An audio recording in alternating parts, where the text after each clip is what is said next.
Julius Randle finally seems like he's turning the corner for the New York Knicks on the offensive side of the ball, having great games against the Clippers and recently against the San Antonio Spurs.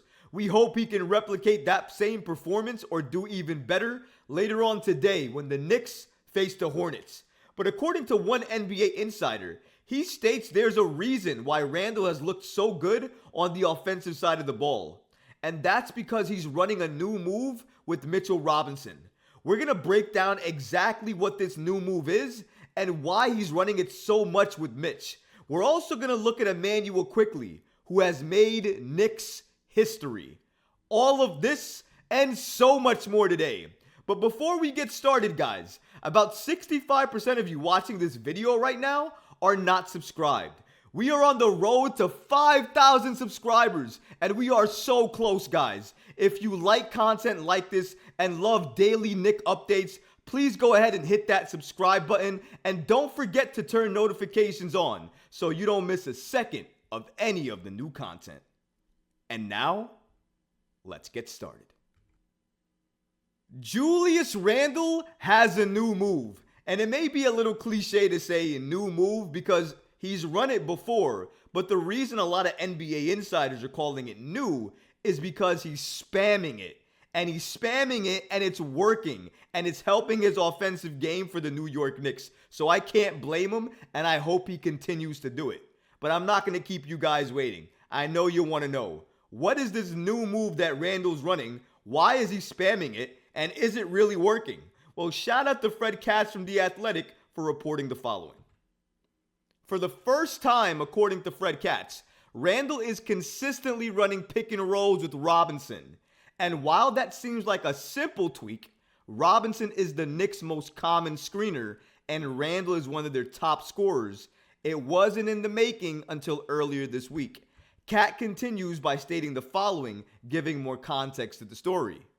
Randle took only 8 shots at the rim over the season's first 6 games. In the 2 games this week, that means the Clippers and the Spurs games, where he basically was unleashed, he's taken 16, plenty of which have come on the same easy action. Robinson jogs in his direction to set a pick, and Randle darts to the iron. I don't know if you've seen it, but if you watch some of the plays the Knicks are running, Randle has the ball in his hands at the top of the key. He has a defender on him, and he might see another defender waiting to jump him. And what he does is he takes his hand, he waves Robinson over like that. Robinson jogs over, sets that screen. Randle goes over that screen and goes straight full force to the basket. Either takes contact to get to the line or finishes. And we've seen it, and it works. And it works really, really well. And Randle even spoke on this by saying, the size is out of the lane. I'm playing one-on-one downhill rather than trying to beat my guy and then trying to finish over another. So much sense right there. What he's basically saying is, if you basically have 2 defenders that might be on you, and then Robinson comes to set a screen and knocks out one of the defenders because now he's behind you and Randle's in front of him, and he's going full force to the basket, then he really only has to deal with one primary defender at that point in time because the other players cannot leave their man to go get Randle because Randle has enough IQ to see if that's coming to pass the ball to the open man. And the New York Knicks will swing the ball. We've seen them do that. So Randle is capable. So because of that, he's dealing with one defender. He goes straight to that defender and he takes it to them. And because of his strength, there's almost nobody in the league who can stop Randle when he's going full force to the basket. He's either getting fouled or he's taking contact and making the bucket anyways. Either way, it's good things for the Knicks. And Fred Katz continues by stating this with the New York Knicks and Julius Randle and Mitchell Robinson running this pick and roll. According to Katz, even in today's era, this is new for the Knicks. They have never spammed Robinson and Randle pick and rolls as often as they have these past 2 games. Randle and Robinson dabbled in a few pick and rolls last Friday against the Bucks, then committed to the bit against the Clippers. The duo ran 11 pick and rolls together Monday and 8 more against the Spurs, according to the data tracked by Second Spectrum. Before the Bucks game, Randle and Robinson had only run 2 pick and rolls together all season. You think they got the message?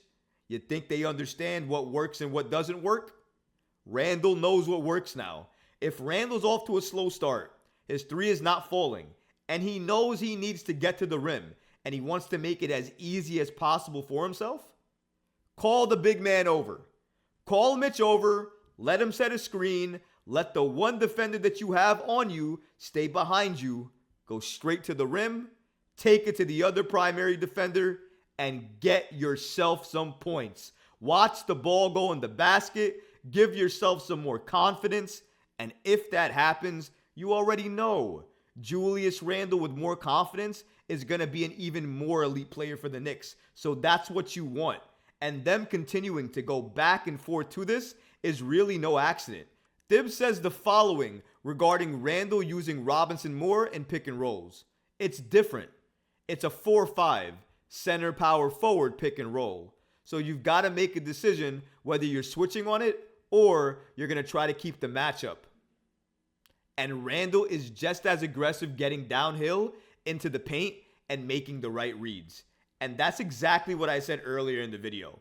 Because if Randle only has one defender on him, if another player leaves their man to try to stop Randle, he has enough IQ to pass that ball out and get it to the open man.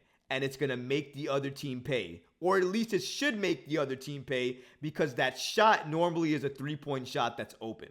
And if it's open, these Knicks players need to make these shots so they can make defenses pay, make them hurt, and then that helps everybody's game. It opens up the lanes for everybody.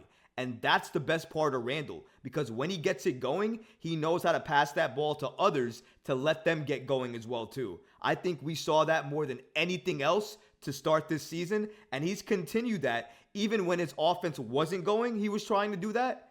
And when his offense is going now, he's still trying to play make and make moves. Although I will say I wish he did it a little bit more, but I can't complain too much because that offensive firepower that we were missing for so many games seems like it's back. We can only hope and pray that we see it again and on a consistent basis, but I want to see it against the Hornets today. I hope the Knicks take it to them. We're going to need Randle to be on. I'm never underestimating any team in the NBA. And if we get the Randle that we just saw these last few games, then Randle is set to have one of his best games of the season in the next few hours. I just can't wait. Immanuel Quickley is making Knicks history. So a few days ago, we mentioned that RJ Barrett made Knicks history as the youngest Knicks player to reach 5,000 points. And now we have another Knicks player in Immanuel Quickley who is making Knicks history. Let's see exactly what Quickley is making history for. Shout out to the New York Knicks account on the app X for providing the following information. Immanuel Quickley joins John Starks, Anthony Mason, and J.R. Smith as the only Knick in team history to have 4 or more games with 15 points off the bench in the team's first 8 games. What a milestone for Immanuel Quickley. To reach that, do you see some of the names on that list? Some of the greats that are on that list that have had so many impactful games for the Knicks. And now Immanuel Quickley, the rookie that we drafted so many years ago, that is playing for that contract, is now among Knicks greatness. And you know what? It's a testament to Immanuel Quickley, the amount of work that he's put in, and all of the belief that he's had in himself, and the confidence that he has. Because we've seen this kid evolve into the player that we have right now, and a player that we can say has made Knicks history. And we are proud that he's made Knicks history. He belongs there with those greats for Knicks history. And I think he continues to break records this season if he continues this play. Because if you've seen Immanuel Quickley this season, I don't know if you've noticed, but he's going off, folks. He's having just as good of a year this year as he had last year. And I'm not trying to say that just so I can push him up there to say he's 6th man of the year. But if I'm looking across the league, the best bench player in my opinion right now is Immanuel Quickley. You can make arguments that some other players are having an impact. Sure, I'm not going to take it away from some players. But Immanuel Quickley right now, given the minutes per game, the impact, and the efficiency, the rate at how he's helping this Knicks team, it's just been impressive. I'm so proud of him. I'm happy he's part of Knicks greatness, part of Knicks history. He deserves it. I think Immanuel Quickley is currently the front runner to win Sixth Man of the Year. And it's his award to lose at this point in time. The only thing is if he can keep this up and stay consistent. Because if he does, two things are going to happen. He's going to win that Sixth Man of the Year award, and he is going to get paid this offseason. Whether that's by the Knicks or another team, I'm not sure yet. But if he keeps this play up, he is guaranteed a huge payday. But what about you guys? Let me know in the comments below. Let me know what you thought about Julius Randle and his new move. Do you like him spamming that pick and roll with Mitchell Robinson? Do you think it's effective, and do you think it works? And what about Immanuel Quickley making Knicks history? Let me know what you think about that in the comments below too. Because honestly, guys, I would love to hear from you. But that's going to do it for this episode. I hope you enjoyed it, and if you did, go ahead and smash that like button, leave a comment below, and of course, guys, please subscribe to the channel. Until next time, Knicks fans. Peace.